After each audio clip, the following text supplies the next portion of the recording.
Muy bien, quiero agradecer la invitación inicialmente a participar en esta conversación tan importante, pero que no debiera quedarse simplemente en la reflexión. Yo en eso coincido con el planteamiento inicial y principal, el llamado al desafío de Luis Moreno Campo en orden a transformar esta reflexión en el comienzo de una acción conducente a cambiar el estado de cosas en esta materia, ojalá en América Latina, también en Argentina, con el liderazgo, pero no exclusivamente desde el mundo empresarial, porque cuando el diagnóstico es como es, cuando la claridad respecto a los daños que significa la corrupción son tan severos como los que tenemos arriba de la mesa, la indolencia o la tibieza en la reacción pasan a ser complicidad, irresponsabilidad y casi un crimen social con nuestros hijos.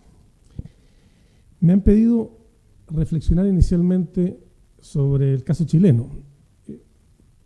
Chile tiene corrupción, pero quizás tiene un atributo que es positivo, que es la capacidad de escandalizarse con poco y de reaccionar a tiempo. En Chile, en las redes sociales y en el cuestionamiento a los políticos, se les acusa a todos de corruptos por cuestiones que son, en términos internacionales, probablemente bastante menores. Esto es un arma de doble filo. Se erosiona la credibilidad del mundo político, pero este bajo umbral de tolerancia a la corrupción favorece una reacción que es institucional y que tiene, a mi juicio, también otro atributo positivo, que es la transversalidad política en el modo de abordar las soluciones. A diferencia de lo que uno observa en otros países en que la corrupción o la alegación de corrupción es una suerte de arma arrojadiza de un sector político hacia otro, y por tanto no hay disposición a trabajar en perspectiva de unidad nacional en la búsqueda de soluciones que tienen costos. Lo que ha ocurrido en Chile es que generalmente una vez que hay un problema se convoca por el presidente de turno a una comisión de expertos y de personas representantes de todos los sectores políticos. Ese grupo elabora propuestas que son probablemente mucho más agresivas, más incisivas que las que habrían surgido de un debate parlamentario espontáneo, y el gobierno termina traduciendo esas propuestas en reformas legislativas que tienden a resolver la raíz del problema. Por cierto, la corrupción no desaparece, pero hemos tenido la capacidad de ir reconociendo los problemas y resolviéndolos de un modo, yo diría, oportuno y transversal políticamente hablando. Me parece a mí que ese es el atributo fundamental que le ha permitido a Chile, con dificultades por cierto, sostenerse en niveles de corrupción que son probablemente bajos en perspectiva de América Latina y que nos permiten mantener el asunto relativamente bajo control. El origen de buena parte de los problemas de corrupción percibidos en Chile es el financiamiento de la política. No es nuevo, se ve en otras partes del mundo. Pasamos de una época en que el financiamiento era exclusivamente privado, no regulado. Eso generó una connivencia permanente, estructural, del mundo empresarial con el mundo de la política. La percepción social de que este financiamiento de fuente privada empresarial a la política era una suerte de cohecho estructural, una suerte de captura global del mundo empresarial hacia la política. Eso generó un descrédito general hacia el Estado, hacia la clase empresarial también. Se resolvió esto en una legislación del año pasado en que el financiamiento de la política es casi exclusivamente estatal. Hay espacio de aporte privado, pero de personas naturales. Se acabó toda forma, directa o indirecta, de financiamiento de empresas, que era el mecanismo que durante mucho tiempo prevaleció en Chile. Pero bueno, el financiamiento de la política es importante, y resolverlo y bloquear las formas de canalización del dinero desde las empresas hacia la política, a mí me parece que es fundamental. La sociedad tiene muy escasa tolerancia a reconocer que una fuente de poder social, que es el poder económico o empresarial, de alguna manera coloniza, directa o indirectamente, o se percibe como que coloniza otra forma de poder social, que es el poder de la política, que debe ser, por diseño, independiente, autónoma de la primera fuente de poder. En consecuencia, este es un tema fundamental, no hay tiempo para discutirlo con detalle. Yo voy a usar el libro de Moreno Campo, que yo lo leí cuando me tocó ser secretario de una comisión de ética pública el año 94 que trabajó para proponer reformas contra la corrupción en Chile. Ese libro tiene dos atributos que yo voy a usar para efecto de lo que quiero decir ahora. Uno, su nombre. Se llama En Defensa Propia. Tomemos en serio el nombre. Esto nos concierne. Esto es para nosotros. Esto es esencial para todos los ciudadanos, para el mundo empresarial. Luchar contra la corrupción es en defensa propia. Y hay que hacer un clic psicológico para sentir que esto nos convoca en primera persona, que no es una cuestión de terceros, que no podemos ser espectadores, que somos protagonistas de la solución o víctimas del fracaso de la solución, pero esto nos concierne de una manera directa, en defensa propia, lo primero que quiero decir. Y lo segundo es que si uno da vuelta el libro, atrás aparece la fórmula que un profesor, que Luis Moreno debe conocer mucho también, que se llama Robert Klitgar, un experto en materia de corrupción, que también escribió un libro que se llama Combatiendo la Corrupción, decía, corrupción es igual a monopolio, de lo cual habló largo Carlos Pañi, más discrecionalidad, es decir, toma de decisiones sin fundamento, sin racionalidad, sin evidencia, menos transparencia. Cuando usted tiene monopolio, más discrecionalidad, menos transparencia, usted va a tener corrupción. Me quiero quedar con la T de transparencia, no solo porque fui presidente del Consejo para la Transparencia y a eso me dediqué durante varios años, sino porque en Argentina, hasta donde yo entiendo, pero no se ha hablado todavía en este panel, espero que se haga más tarde, se dictó hace casi un año una ley de acceso a la información y transparencia. Esa ley entra en vigencia, si no me equivoco, el 29 de septiembre. Y ofrece una posibilidad de un cambio legal, institucional, pero también cultural, respecto de la rendición de cuentas, de la exposición de los asuntos públicos a favor de la ciudadanía. Una ley de transparencia en serio, y al menos en el diseño, la ley argentina me parece una ley en serio. Podemos discutir detalles, pero me parece una buena ley. Es una ley que reconoce que la titularidad de los que conciernen los asuntos públicos le pertenece no a las autoridades, sino a la ciudadanía. El dueño de la información es el ciudadano, no quien gestiona en nombre de los ciudadanos. Esto es un cambio radical de percepción cultural que debiera ayudar a una nueva manera de interactuar entre la ciudadanía y el Estado. Yo quiero mostrarles el potencial higiénico, potencial de cambio de conductas que tiene la transparencia. Y no tengo aquí la imagen, si hubiera traído una presentación les habría mostrado una que suelo usar, pero pensemos en los gimnasios en otoño y en invierno. Están relativamente vacíos. Usted va a un gimnasio, puede hacer máquinas, usar las trotadoras.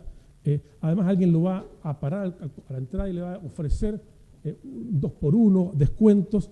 Los gimnasios en otoño y en invierno suelen estar vacíos.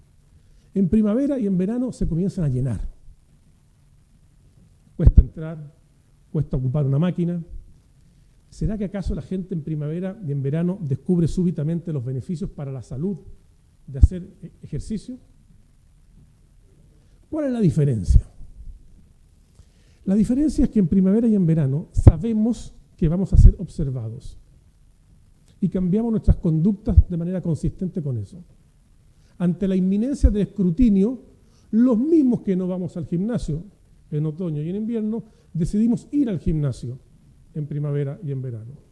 Las mismas personas se comportan de manera distinta cuando cambian los incentivos. Y el incentivo aquí es la inminencia de la observación por terceros. Una sociedad donde hay más transparencia es una sociedad que modifica las conductas, sin indagar probablemente en los niveles de moralidad o los valores que internamente cada quien tiene. Simplemente el ecosistema se altera y cambia las conductas esperables de las personas. Hay en Argentina una ley de transparencia que comienza a regir en un mes más. Espero que se parezca en algo a un cambio gradual al menos del ecosistema a favor de la transparencia que cambia conductas. La transparencia es una oportunidad, no solamente para el Estado, también para las empresas, para la interacción entre lo público y lo privado, para que en el proceso, me comentaba Luis Moreno, y puede resultar, no sé si autorreferente o arrogante, proveniendo de un chileno, ¿por qué Odebrecht no estuvo en Chile? Entonces, la verdad que Odebrecht, si hubiese querido, no habría podido. quizás meterse como se metió en otras partes. Porque el proceso de asignación de obras públicas en Chile tiene un nivel de control y de apertura y de transparencia y de contestabilidad por parte de terceros que habría hecho muy difícil que un ministro de Obras Públicas o algún funcionario hubiese podido discrecionalmente asignar una obra. Allí hay más transparencia, más control. Probablemente las personas son las mismas. La disposición a obtener un beneficio es la misma. No hay diferencia en la moralidad promedio relativa de las poblaciones. Son las instituciones las que hacen la diferencia y la transparencia incide fundamentalmente en los atributos de las instituciones. La transparencia disuade, sanciona, favorece la participación social, la rendición de cuentas, estimula las mejores prácticas, nos hace a todos ir al gimnasio. Nos hace a todos tratar de reducir aquellos kilitos de más que tenemos en el cuerpo, simplemente porque sabemos que vamos a ser observados. Entonces, hay una oportunidad en ese tema. Lo último, y después podremos eventualmente conversar algo más en las preguntas y respuestas. Yo he estado, y Luis Moreno, quizás yo he estado en el 3% de los seminarios anticorrupción que ha estado Luis Moreno, pero yo he estado también en algunas decenas, en muchas partes del mundo. Los diagnósticos están relativamente claros. Lo que se debe hacer es relativamente evidente. Lo que falta es vencer la inercia de quienes, estando en el poder, ocupando los lugares donde se toman las decisiones, por determinadas razones prefieren la inmovilidad al cambio. Y esto supone la conformación de alianzas suficientemente poderosas como para prevalecer respecto de la inercia. Ustedes no pueden ser observadores. El mundo empresarial se le va la vida en construir una sociedad más transparente, donde los negocios prevalezcan en función de su competitividad y no de la conexión preferente con algún funcionario público que los favorezca. Aquí se requiere construir alianzas. Es cierto, el mundo empresarial por sí solo no alcanza, pero sí en el mundo empresarial es difícil también. Alianzas con la academia, alianzas con prestigiosos expertos como Luis Moreno, con organismos internacionales. Aquí debiera haber una alianza transparente, una alianza celeste y blanca, son los colores de Argentina. Son los colores que uno elegiría para hablar de transparencia. Uno debiera pensar en conformar una alianza en donde se tome la hoja de ruta que es más o menos evidente en muchos campos y se la transforme en acción política. Hay una ley de transparencia, primer paso. Hay que aprovecharla, hay que evitar una contrarreforma, hay que empoderar a las personas que van a garantizar esto, porque para seguir con los ejemplos de los gimnasios, la transparencia es como los abdominales. Si no duele, no sirve. La transparencia va a revelar cuestiones que antes no se revelaban. Si no revela algo distinto de lo que antes se sabía, ha sido completamente redundante esta legislación. Habrá tenido serio efecto marginal sobre el universo de lo transparentable. Pero en la medida en que transparente más de lo que antes se transparentaba, va a revelar cuestiones incómodas y va probablemente a enfrentar el riesgo de la contrarreforma, el riesgo de la neutralización, el riesgo de transparencia, pero no tanto, transparencia, pero excepciones que crecen, transparencia, pero también mucha reserva.